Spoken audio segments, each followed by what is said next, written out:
Welcome everyone to today's Stimulation Talk. S-Talk is about stimulation in life, in leadership and in business. And I'm very pleased, I'm very proud and super happy to welcome to today's S-Talk episode, Bill Taylor. Bill, thank you very much for being here today. Great to be part of this, sure. Thank you. Bill, who graduated from Princeton and MIT, is a writer, speaker and great entrepreneur. He chronicles in a very good way what makes organizations and people to compete, to succeed, and to eventually become a market leader. He co-founded the world-famous Fast Company magazine, where he also acted as a founding editor. Besides that, he's been writing many best-selling books. His most recent book, Brilliantly Simple, is about great organizations which do ordinary things in an extraordinary way. Bill is also writing and blogging for the Harvard Business Review and for the New York Times. So Bill, as I just said in my introduction, you're incredibly active. You're doing so many things. So what are your most recent projects and what are you up to? Well, so the most recent one was, of course, the new book, which came out fairly recently. I mean, everything I do, to be honest, is kind of a variation on a theme, which is to discover new companies and characters who deserve more attention than they're getting. In other words, the work they're doing is more important than the recognition up to this point that they are receiving. I then introduce these characters to my audiences, whether they're people who read the magazine or my books or my lecture audiences. And then I try to explain to my audiences why the ideas these characters and companies stand for, the practices they're developing, the ways they're working, point for all of us to a better, more humane, more effective direction for business leadership and work. So part of what I do is exploration, finding the people who are kind of out there inventing the future, and then storytelling in terms of translating their ideas to folks who need to learn from them. And sometimes I do that in the form of magazines, books.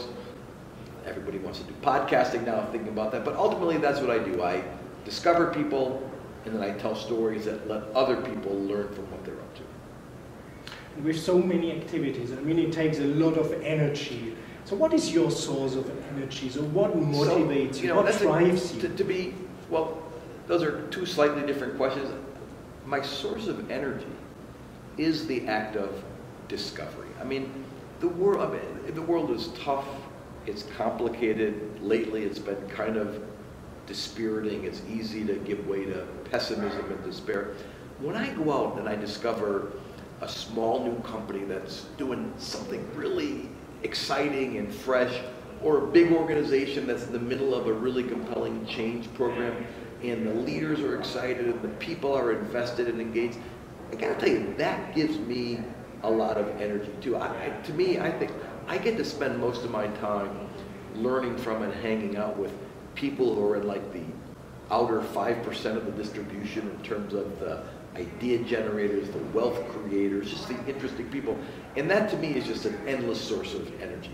Now, so that's the energy. The motivation is to bring more people along in that journey. I feel like what I'm trying to do is to encourage people to ask more of themselves, elevate their definition of success, think bigger, aim higher. If you're a leader, be a more effective, more humane leader, the kind of leader who brings out the best in everyone they encounter every day. If you're a colleague, figure out, maybe you don't have the biggest title, maybe you don't have the biggest budget. There are still ways for you to make great, important contributions. So if you're a young person, how do you become an impact player, a difference maker earlier in your career? So I'm just trying to, in a very modest way, help people be more effective, think bigger, have a richer definition of success, and be able to achieve that success. And talking about success, I think that's a beautiful segue. Tell me a little bit about what would you consider as your main successes so far in life? What are the things you're most proud of? Well, like everybody else, I think I'm most proud of my family, of course. I've got two great kids, two great girls, one of whom is a junior in college, one of them is a senior in high school, and they constantly amaze, amuse, and entertain me. And I know a lot of that is luck, nothing my wife or I have done, but it's kind of hard for me to think about success and not think about the people closest to me.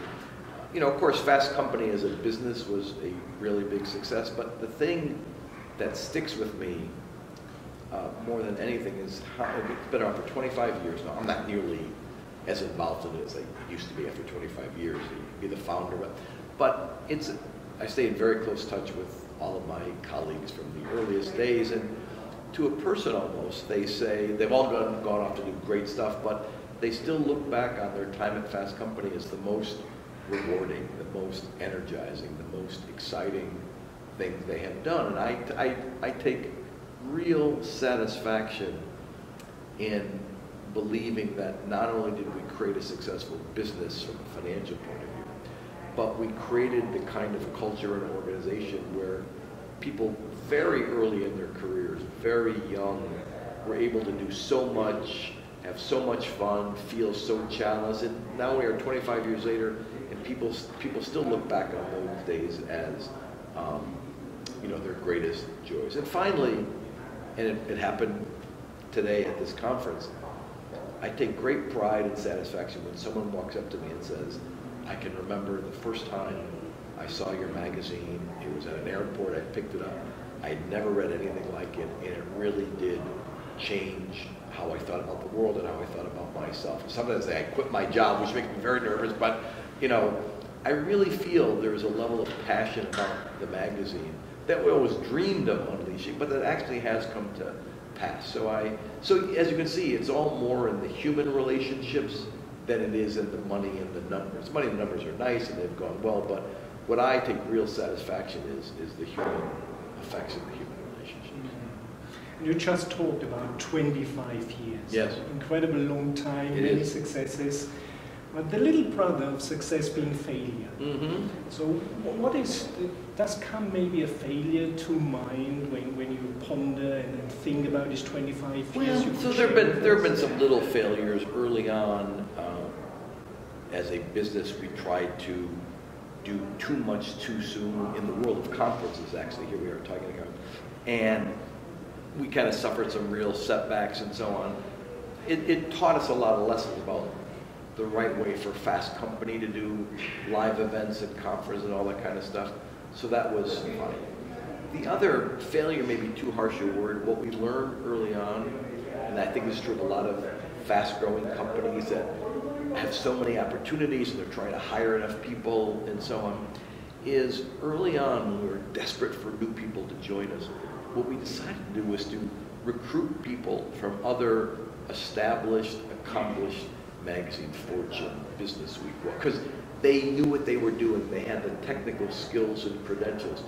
And as accomplished as these people we recruited were, ultimately for nearly all of them, it really didn't work out because our definition of what we were trying to do as a magazine, but really as a storytelling device, our theory of journalism was so different from what they had grown up in and what they had mastered up in traditional publications, that their skills were great, but their personal mindsets and values weren't in sync with what we were trying to do. So what we had to do was kind of start over, recruit younger, less experienced people who totally believed in what we were doing, and we taught them how to be good journalists. And it was a very important lesson for us, and I think an important lesson for everybody out there, that success has a funny way of sowing the seeds of its own undoing.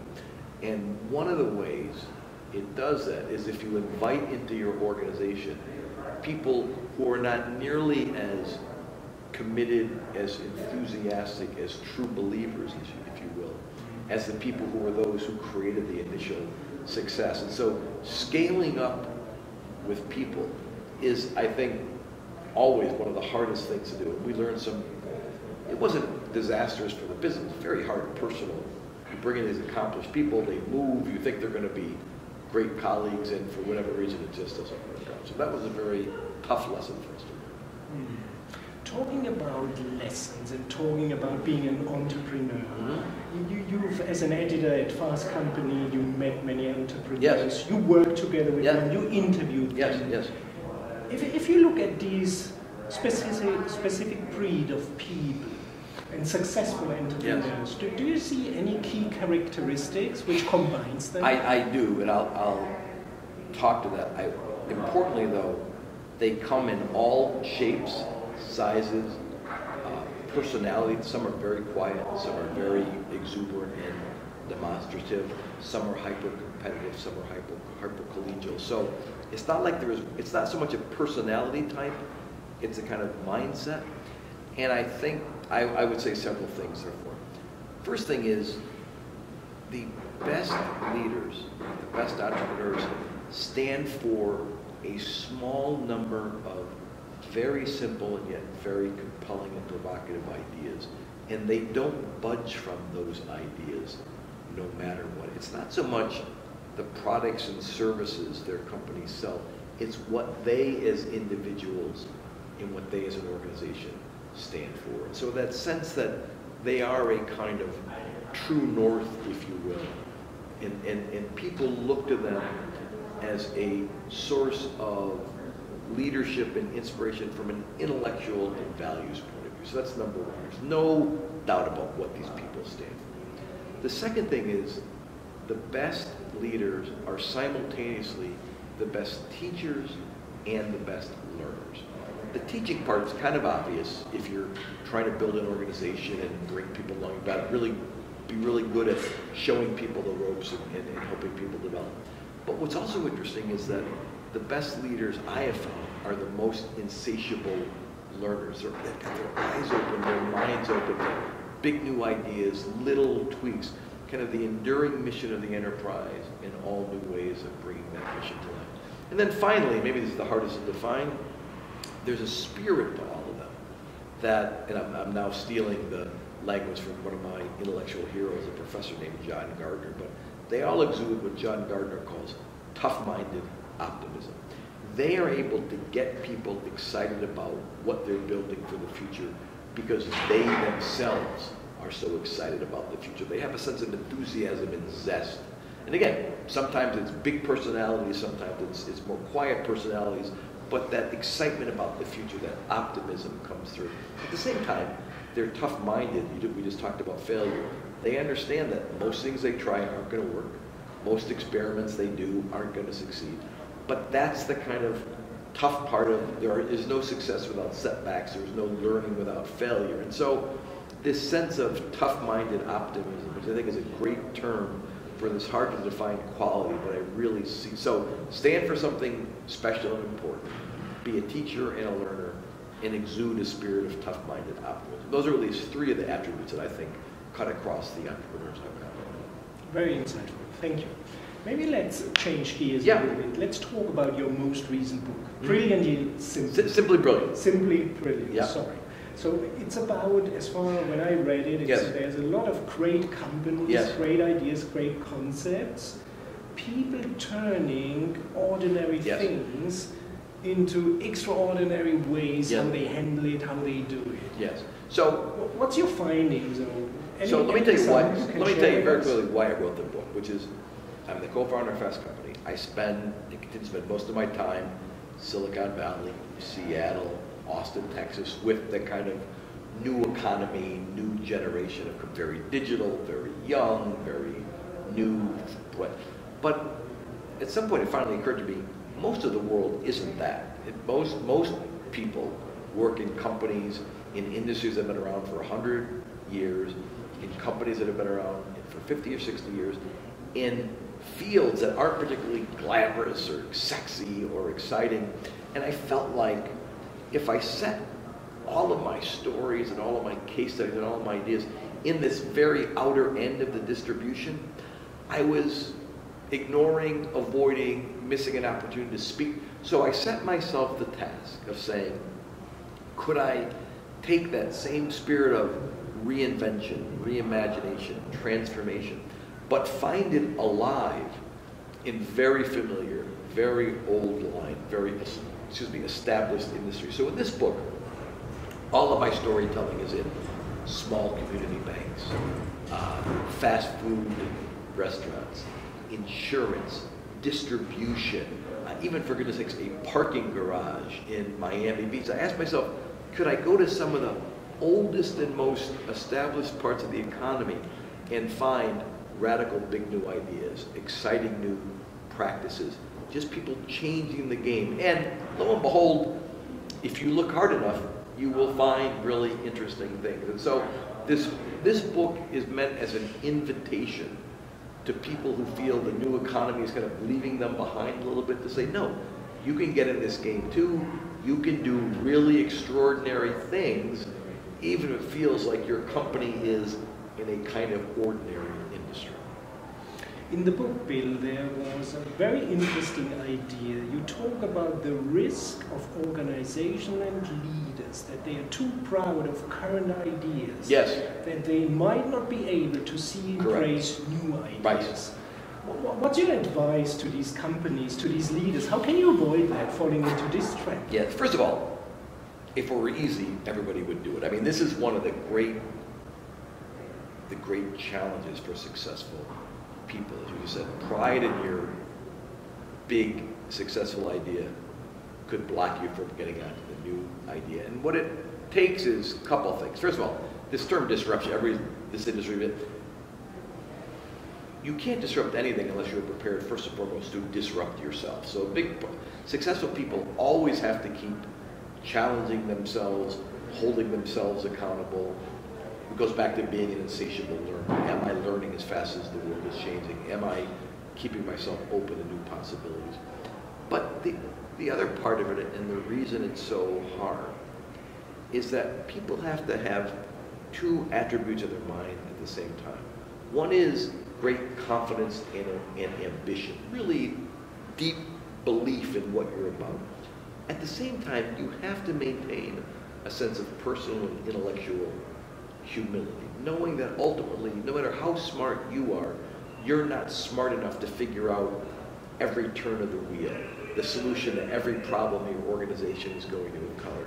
Whether this idea that was so brilliant 5 years ago is still relevant and important. And so the folks at IBM many years ago coined a term that they believed defined the best engineers, scientists of the environment was humbition. People who are on the one part, they have a lot of ambition. On the other hand, have genuine humility. And so they're opposite things, confident and ambitious, humble and open.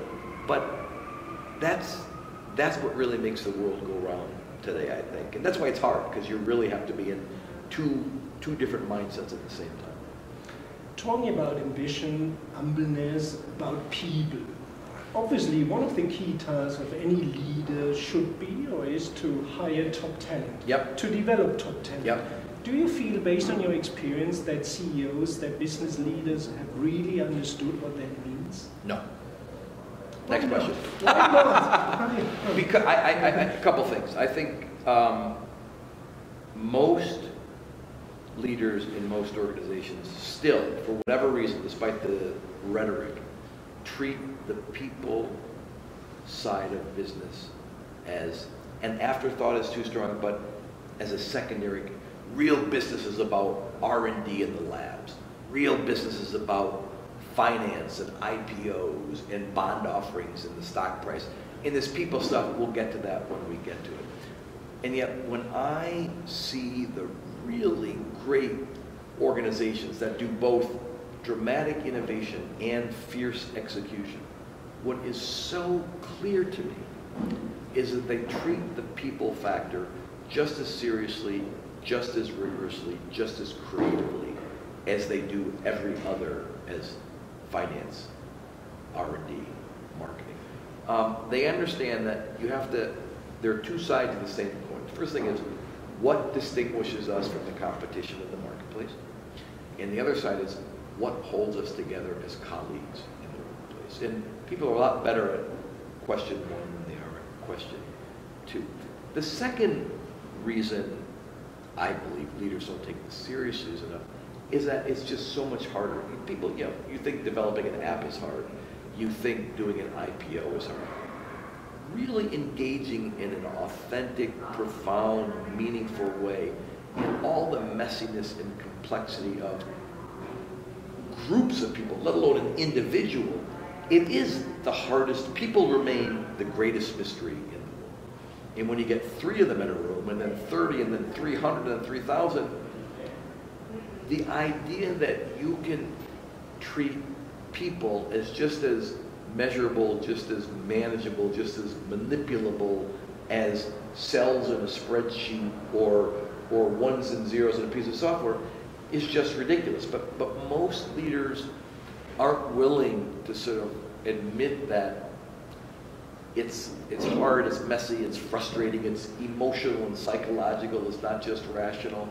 And again, the really great leaders I know, in some very profound way, are just intrigued by the human animal and all its mystery and dimensionality, and are willing to say, that's kind of what I've signed up to do. You can't think people are as manageable as widgets, because they're just not. Mm-hmm. But most people aren't willing to deal with that message. Mm-hmm. And looking on the other side, what you've just said, looking on the side of employees, yes, let's say current ones and also graduates entering the workforce, yep, what would be your advice? How can they build and maintain a successful career in today's world? So I guess I'll give some conflicting pieces of advice.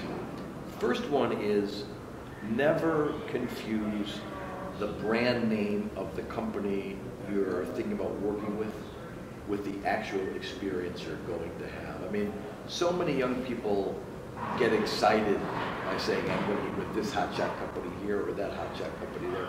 But what you very quickly discover is that brand on your business card or on the letterhead is fun, but it really what really matters is your interactions with the people who are immediately around you and the supervisor to whom you directly report. And those are the most important relationships in the world.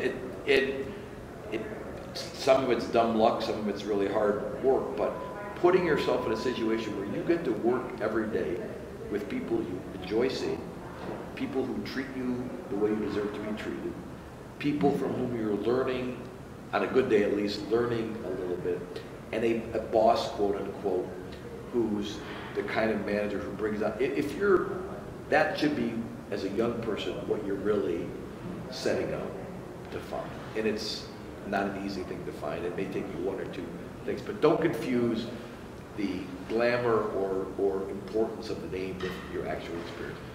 The second thing I would say is young people have to be both impatient but persistent at the same time. I think the great joy of being a young person in this day and age is you have a genuine chance to have a bigger impact, be a person of greater consequence, move the needle a little bit earlier in your career than ever before, and actually with fewer financial resources. Smaller and smaller groups of people can do bigger and bigger things. And so that the natural energy of use, I want to matter, I want to make a difference, that actually gets to happen. At the same time, this is particularly true if you're signing on with a big successful organization, you have to be realistic enough to understand just because you've got an idea, an impulse, you can't expect everybody to rally around it immediately. You can't expect to be able to go from idea to impact as quickly as young people think you should be able to do that. So a big part of this is, as a young person, conducting yourself in ways that are persuasive, that are welcoming, that inspire people who maybe are more senior to you, have more decision-making power than you, to want to be part of what you're up doing and sign up for your success. And so there's a difference between being an innovator and being a rabble-rouser, being an impact player and being an insurgent. And so I think young people, on the one hand, not downsizing their ambitions, but understanding it's kind of like you have to be a disruptor and a diplomat at the same time. And again, that's easy for me to say, it's a hard thing for young people to do, but I think that's what makes the world go That's a very great expression for the end of our talk, a disruptor and a diplomat at the same time. Bill, I appreciate very much this highly engaging, this highly stimulating talk today. Thank you very much for having me. My great pleasure. Loads of fun. Appreciate it. Thank you. Thanks. Thank you.